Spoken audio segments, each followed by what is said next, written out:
안녕하세요. 장유서입니다. 오늘은 가장 많은 질문을 하고 계신 내용이 있어서 이제 주제를 준비해 봤는데요.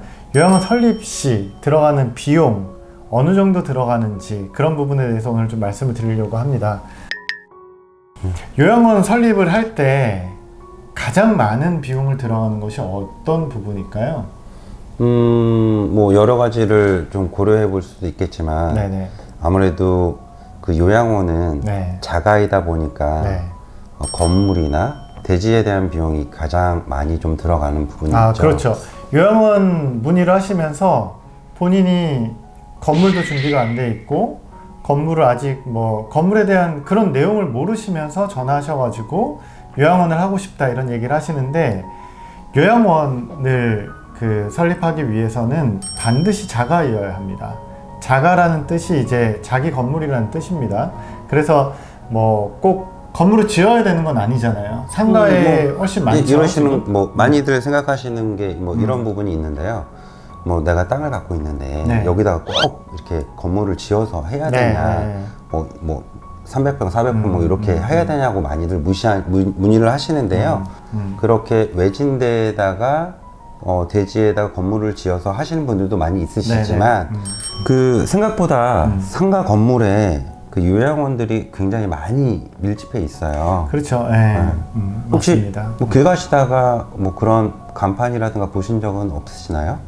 그 전에 제가 요양원 쪽에 이런 사업을 하기 전에는, 이제 컨설팅을 하기 전에는 이렇게 많은지 몰랐어요. 근데 여러분들도 요양원에 대해서 이제 관심을 가지고 보시게 되면 건물마다 있는 곳도 있고요.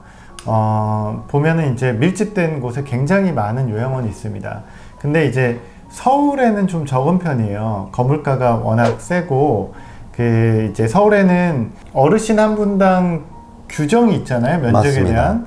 그래서 7평이 넘는 이제 공간이 있어야 되는데, 그러면 30명의 어르신, 30분의 어르신이 이제 거주를 할 수 있는 요양원을 설립을 하려고 하면 200평. 그렇죠. 한 210평이 좀 넘으셔야죠. 200평이 넘는 그런 공간이 있어야 됩니다. 그런데 이제 나는 이제 100평 정도가, 일반 사업을 하시는 분들은 100평 정도도 넓다고 생각을 하시니까 그 정도면 되겠지 하고 전화 오셔가지고 몇 분 정도 계획을 하시냐라고 얘기를 하면 그런 이제 감이 없으세요. 그래서 기본적인 이제 내용은 알고 계셔야 되고, 자가 건물에, 그리고 반드시 우리가 이제 건축을 해야 되는 것은 아니다라는 그쵸. 거죠. 네. 도심에 이제 이제 건물을 이제 구입하셔가지고 아니면 가지고 계신 건물에 이제 오픈을 하신다라고 하면 우리가 건물 매입에 대한 비용은 조금 비싸지만, 대신에 장점이 그 주변에 이제 경쟁 요양원이 좀 적고, 그리고 도심에 있으면 좋은 게 있죠. 도심에 있으면 이제 아무래도 병원, 노인분들이 그렇죠. 좀 네. 많이 아프시고 네, 네. 병원을 자주 가셔야 되는데 네. 병원이 가깝고 또는 또 가족들이 면회 오기가 좀 쉽고 그렇죠. 이런 장점들이 있어서 네. 생각보다 네. 그 상가 건물을 사셔서 네. 한 2, 3개층을 사셔서 요양원을 운영하시는 분들이 굉장히 많죠. 그렇죠. 또 간과하시는 부분들, 이제 요양원에서는 가장 많이 네. 종사하시는 분들이 이제 요양보호사님들이신데 네. 아무래도 이분들이 출퇴근하기가 좀 편하셔야지 그렇죠. 인력 수급에도 좀 용이한 부분이 그렇죠. 있잖아요. 네. 그래서 이게 무조건 상가 건물에 하는 게 좋다, 또는 외지 대지를 사서 건물을 좋다, 이런 것들은 꼭 아니라고 보여지고요. 그거는 상황들을 좀 고려해야 될 부분이겠죠. 네.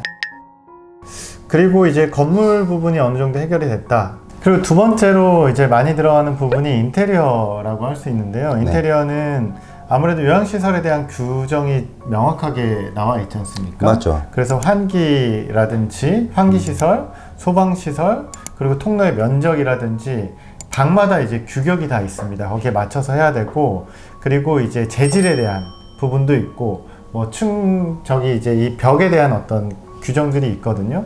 그런 이제 규격에 맞춰서 이제 들어가는데, 인테리어가 가장 많은 비용 중에 하나라고 보시면 될 것 같고요. 건물의 상태에 따라 가지고 네.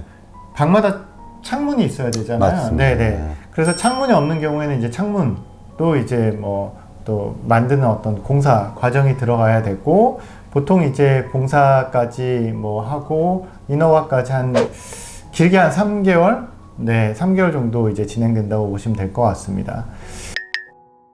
세 번째는 뭐죠? 일단은 제일 많이 들어가시는 게 침대에 대한 부분이겠죠.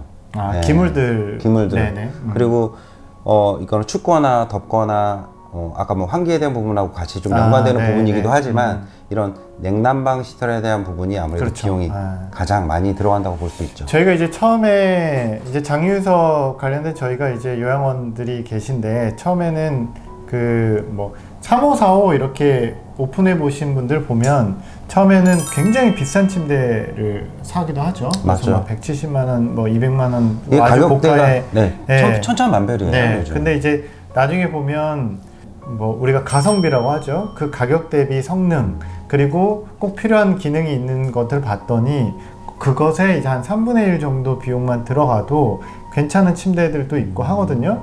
그래서 이제 그런 것들에 대해서 이제 가격이 좀 이제 들어가는 부분이 좀 크고 방마다 뭐 그러니까 이런 것도 있어요. 그 냉난방 시설 같은 경우에도요.